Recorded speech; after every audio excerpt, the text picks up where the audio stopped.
Hello everyone, it's Old Guardian here. In this video I'm going to take a look at what's going to happen to Warlock when Ashes of Outland comes.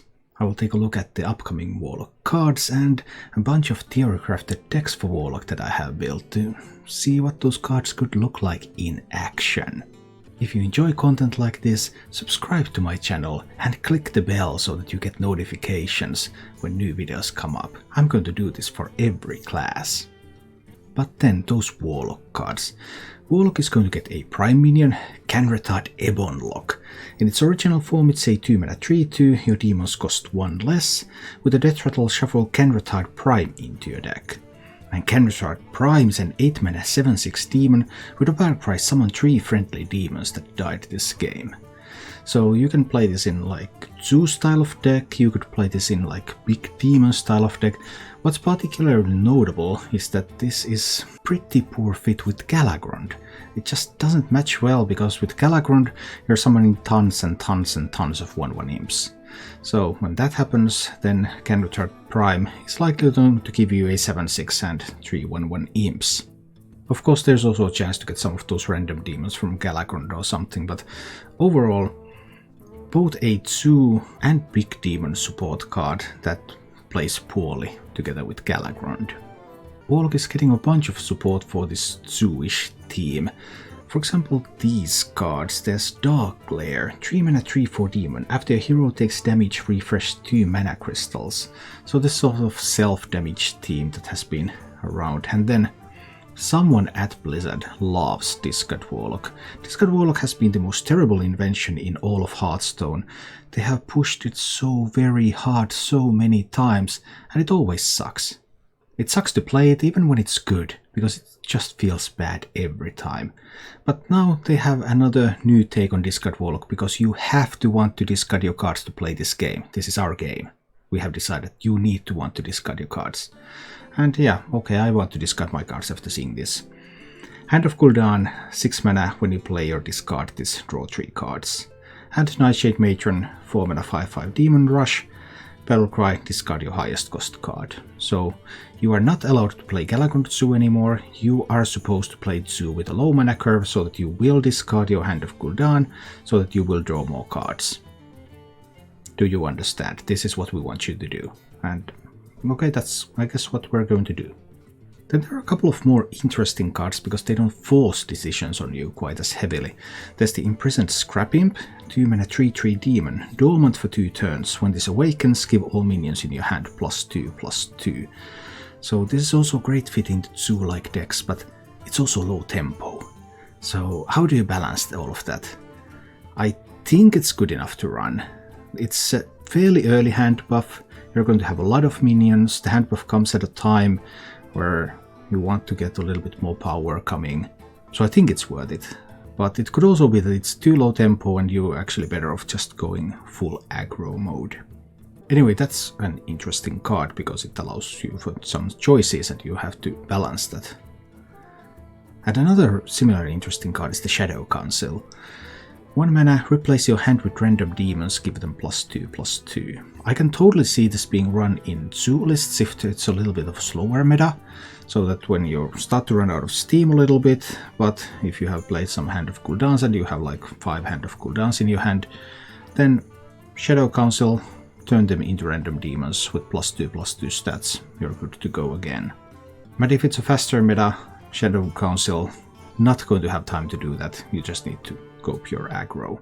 And then there is the Unstable Fellbolt, 1 mana, deal 3 damage to an enemy minion and a random friendly one. So if you're playing a control deck, you can use this like an early removal piece. If you're playing a zoo style deck, you can use this and you don't really care that you lose a minion. But do you need 1 mana 3 damage removal? That then is just going to depend on the meta. So the Scrap Imp, Shadow Council and Fellbolt are the interesting cards here, because they allow for many decisions. They might be traps in some metas, they might be great in some metas. Yeah, some interesting deck building choices coming up for Warlock with those ones, but not with the forced discard ones. Yuck. Then there is one more theme, and that theme is that you are going to like Plot Twist. We want you to like Plot Twist. Why haven't you played more Plot Twist already? Well, would you play Plot Twist if it gave you a board clear on a stick? Galakrond the Breaker. Battlecry. Destroy a minion. If drawn this turn, instead destroy all minions except this one. Well, it's kind of hard to draw that on just the right turn, but maybe if you Plot Twist it, that might help. The cards on this page are big, by the way, because they're big demons, and I want to emphasize that these are big cards and this is big stuff. So they took away Mountain Giant from handlock, but they still want you to play handlock. So the Dark Portal, draw a minion. If you have at least 8 cards in hand, it costs 5 less. And Enhanced Dreadlord, 8 mana Taunt, Demon, 5/7, Death Rattle, summon a 5/5 Dreadlord with Lifesteal. So then you put this when Fellowlord Betrug and Plot Twist in a deck, and then you draw some copies of this, and they will have Rush, and then they will die, and then you will have leftover 5/5s. And you put your Galakrond the Breaker into that too. Yeah, something like that. That's interesting. I don't think it's going to be very strong, but okay. I want to play Plot Twist now. You got me. But what sort of decks can we really build from these cards? First of all, we can build a Galakrond Warlock, like Galakrond Warlock is right now. It's this sort of slow mid-range deck, really. It has control elements in it, but it really can't challenge a control deck to a control game. It's always a beatdown against a genuine control deck. Just a deck that draws through the deck pretty quickly, so then it can use Zephyrus the Great, Dragon Queen Alexstrasza. It might have a Magteridon as an addition from this new expansion, because Magteridon, 4 mana 12/12 demon, dormant, Battlecry, summon 3 1/3 enemy warders. When they die, destroy all minions and awaken. So 3 warders have to die for Magteridon to awaken. If the opponent doesn't have board space to summon 3 wardens, then Magteridon cannot be awoken. So you need that to happen. Then you could play like Magteridon and then Grace Netherwing for a full board clear. If the opponent has 4 minions, really big minions, then you do that, you clear the board, and you end up with a 12/12. Magteridon overall doesn't look like it's incredibly powerful. It really needs to be activated immediately, but there are positions where it can be useful. Also, you don't want to put it in any deck that summons stuff from the deck directly, then you don't get the Battlecry and it's just useless, or that resurrects stuff, then you might end up with Dormant Magteridon as well.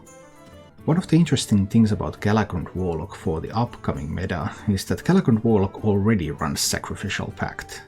And with Demon Hunter coming in, and Demon Hunter has a lot of demons, then Sacrificial Pact is a very useful card. So that is going to make Galakrond Warlock a little bit better. And in the deck like this you can also fit in Maiev Shadow Song, choose a minion to cost dormant for 2 turns, just buy a little bit more time so that you can deal with threats. I like where Galakrond Warlock is at the moment. I think this is going to be really interesting to play and see how it goes. Then we have the obligatory Plot Twist deck, a Demon Handlock. I wrote about this deck for Hearthstone top decks. There is a link down below in the description if you want to read all about it. I wrote about this and I wrote about control decks. So check out my article for some further insights. But overall, yeah, Plot Twist, Fellowlord Betrug, get big demons, draw big demons with the discount with the Dark Portal, heal up with the Broodmothers, have board clears with Galakrond, get some Death Rattles going with Betrug, and with Kandratide Ebonlock resurrect your big demons. And also in this deck, a couple of Sacrificial Pacts so that you might be able to stay alive against all those demon hunters. Handlock is not very strong right now, so this is a bit more of taking a chance here, but the new stuff that we are getting is just so incredibly synergistic with Plot Twist that I will have to try. And then the obligatory Discard Warlock. Discard Warlock, you just have to play it. I mean, discarding the Hand of Gul'dan. You can do it with Expired Merchant, you can do it with the Nightshade Matron. Just that immense amount of card draw that you can pull off with this, it's just whoa. And then you have the Nephesed Thrasher, which deals damage to you when it attacks, and the Vulture, which gives you random minions, and the Dark Glare, which gives you mana back when you take damage, so whoa. This is what aggression looks like, just pure aggression. I have fitted in an imprisoned scrap imp anyway, but maybe it doesn't belong in the deck. I would have to be able to play this to test and see how that really goes. But this is an archetype that Blizzard is pushing very hard right now. And finally, a regular Galakrond 2 lock. Galakrond 2 has been decent. Not great, but decent during Galakrond's Awakening. It has a problem though because it's losing Grim Rally, and because you're summoning tons of these 1/1 tokens, it's so good to be able to buff them on the board. And now you have only Fiendish Rights to give them some attack, and that's a bit of a problem. You can run Imprisoned Scrap Imp in this one. The deck is still mostly minions, there are very few spells. So that can still be useful, but it doesn't buff those 1/1 tokens that you're summoning. So can Galakrond keep up with the new stuff that's coming? It will be interesting to see, because that discard stuff just looks really fast and scary. I also thought about chances to make some sort of combo deck with Warlock, because you have that effect that you get mana back when you take damage, but I couldn't find any viable combos. And I also tried to build up a pure control Warlock, but I have real trouble finding win conditions. I mean, I used to play like Expired Merchant King Far style control Warlock, but I don't think the new tools support that approach any better than previously. So the Galakrond decks are probably still going to be viable, you can build them, they don't take many new cards into them, they are still relatively the same as before, and then you're going to play with this sort of handlock plot twist style. Or you're going to play this very aggressive discard too. At least that's what I think Warlock is going to look like in Ashes of Outland. Thank you for watching. If you enjoyed the show, please click the like button and subscribe to my channel for more.